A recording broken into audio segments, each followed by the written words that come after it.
লটাৰীখনত মই দ্বিতীয় পুৰস্কাৰ ফৰ্চুনাৰখন পাইছোঁ।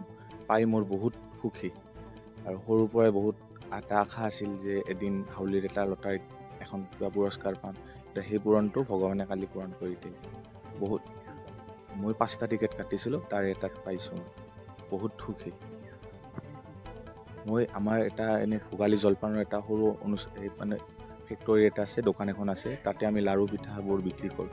আমি প্ৰতি বছৰে মাঘৰ সময়ত লাৰু পিঠাবোৰ বিক্ৰী কৰোঁ, কিন্তু আমি টকাৰ অভাৱত আমি বেলেগৰ পৰা টকা ধাৰ লৈ আনি কৰিব লগা হয়। এতিয়া এই গাড়ীখন পাই বহুত মানে সুখী হৈছোঁ আৰু